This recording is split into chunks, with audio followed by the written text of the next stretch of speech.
Behin Sergio Francisco jauna kaleratuta, Realak abian jarri du entrenatzaile berriaren castinga, eta casting horretan izen bat indarrarekin sartu da. Ez ezaguna askorentzat, guretzat ere zertxo bait, baina gaur Pellegrino Matarazzoren inguruan hitz egin behar dugu, ze urrengo entrenatzailea izan daiteke, Markel. Bai, eta askok galdetuko dozute nordan tipo hau. Hortarako gaudegu hemen, zueia saltzeko eta erakusteko norden. Gisa da, Realeko entrenatzailea izateko lasterketa horretan lehenengo posizioa momentuz berak duela dirudiela, ez? Eta, estatu batuarra da, aunque, ala eta guztiz ere familia italiarra du. Eta, egisa zan da iraultza bat izan daiteke Realeko aldageletan, ez? Bai, oraingoz dakigunez, Jon Antzotegik eta Imanol Agirretxek kargu hartuko dute soilik aste betez. Hau da, kopako partida Eldenseren aurka eta ondoren ligan datorren partida Levanteren aurka. Gero espero da entrenatzaile berria izatea, eta ni zurekin nago, Realak entrenatzaile apurtzaile bat behar du, orain arteko jarraikortasuna erabat hausteko, eta Imanolen ondoren etorri behartzen hori lortzeko, ez? Urtarrilean gaude, egoera ez da udako berdina, kaskarragoa da eta gainera ez dago horren denbora tarterik maniobra handiak egiteko, baina entrenatzaile berri batek gauzak aldatu ditzake eta ez da erraza izango, Nahi baduzu pixka bat, profilaren inguruan aritu gaitezke, zuk esan duzu moduan, 50 urte ere ez ditu, eta parea nazionalitate, estatu batuarra eta italiarra. Esperientziaren inguruan zer dakigu? Alemanian formatu dala, batez ere, Alemanian aritu da lanean bere karrera motz honen zehar. 2013an Nurembergeko arrobian egon zan entrenatzen, eta gero Hoffenheimeko arrobian laguntzaile bezala aritu da, eta baita lehenengo taldeko buru bezala aritu da. Nagelsmannekin ibili da lanetan, hau da, Alemaniako entrenatzailearekin orduan. Izen garrantzitsuenekin aritu da lanean, honek ere esan nahi digu, esperientzia pixkat duen entrenatzailea badala ez, azkenean bestekin konparauta, katxe handiko entrenatzailea dela esan dezakegu. Bai, nik uste dut entrenatzaileek Alemanian fama moderno bat dute, erabat, nik uste dut entrenatzaile desberdina direla eta Nagelsmannen kasua hala da. Ez dakigu zehazki nola jokatzen duen Matarazzok eta nola nahi duen jokatu Realera heltzen bada, noski.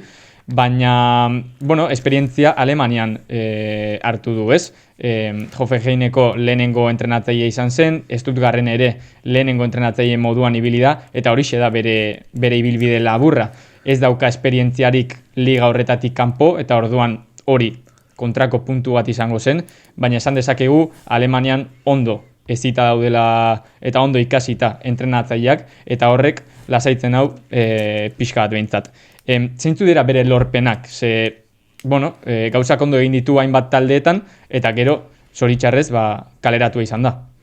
Hori da, etapa guztiak amaitu egiten dira, eta bestela ikusi Realaren kasua zelakoa dan, baina Matarazzoren kasuan, Stuttgart bigarren mailatik lehenengo mailara igotzea lortu zuan lehen denboraldian, 5. postuan amaitu ostie eta gero.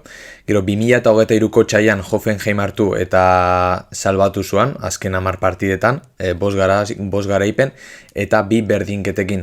Honek esan nahi du, egoera latz hauetan jokatzeko prest dagoela edo behintzat esperientzia duela kasu hauetan, eta azkenean askotan aipatu dugu Europan jokatzia eta dana ondo duanean oso erraxa dela aurrera egitea, baina azkenean gauzak zail jartzen direnean aurpegi ematea zaiena, ez?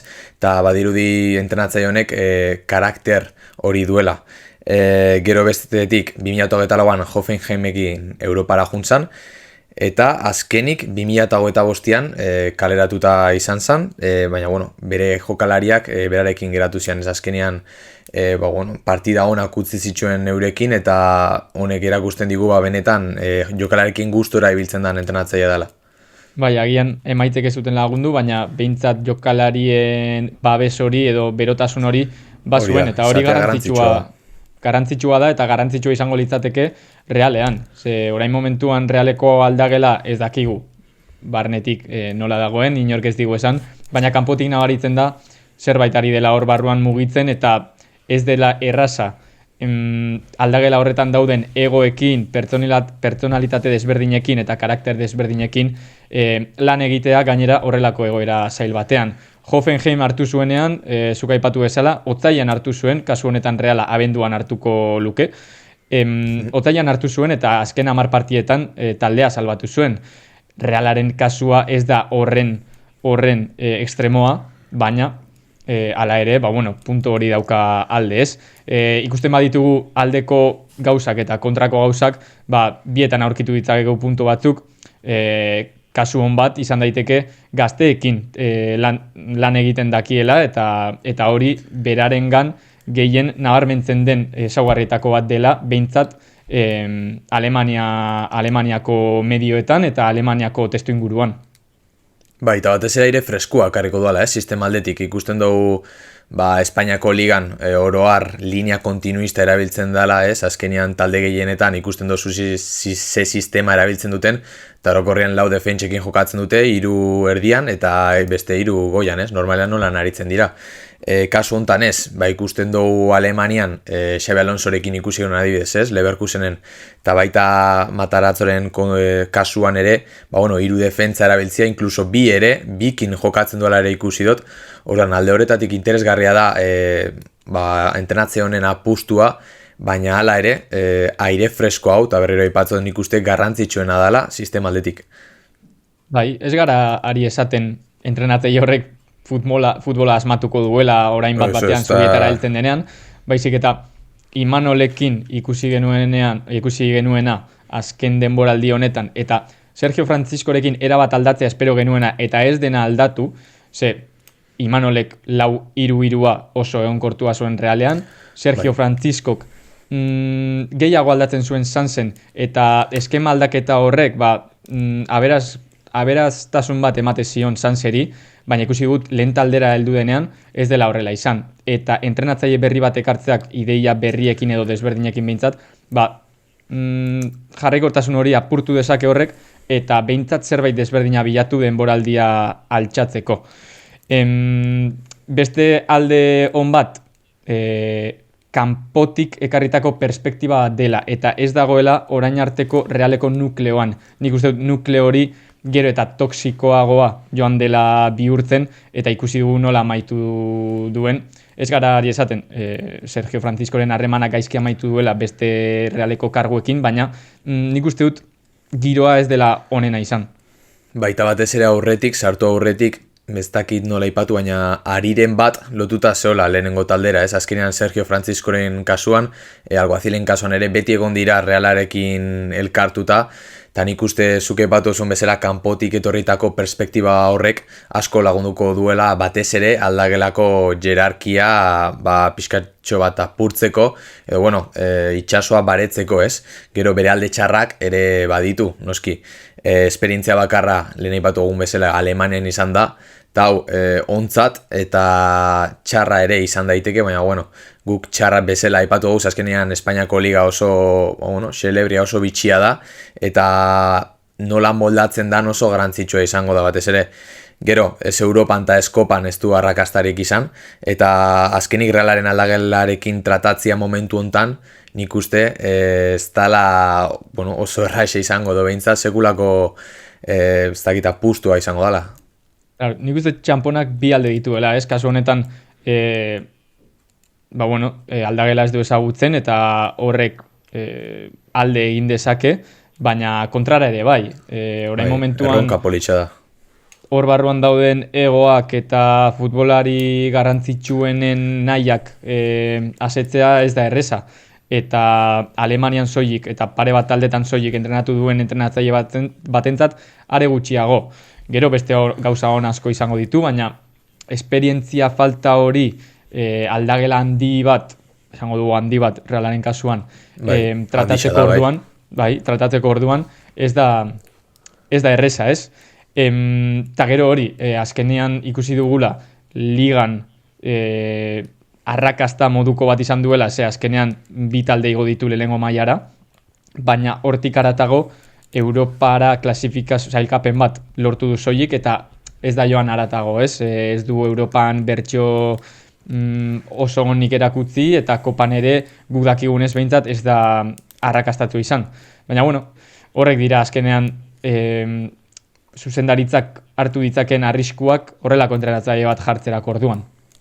Baita, bueno, izen hau aipatuta beste zenbait aukera ere egon dira mahai gainean, lehenik eta Tiago Mota, Juve, Bologna, Genovan egondako entrenatzailea, edo Marco Rose, hau bai egia da Europan ere zenbait taldetan jokatu duela, ala nola Leipzig edo Borussia Dortmund, kantxe handiagoa duten entrenatzaileak dira, baina hala eta guztiz ere ari gera ikusten Realaren zuzendaritzaren apostuan ikuste, entrenatzaile kakotxartean handi batengan apostua egitea dela, eta nik uste garrantzitsuna hori dela ikustia, azkenean baikorrak izatia, eta alik eta entrenatzaile honena ekartzia.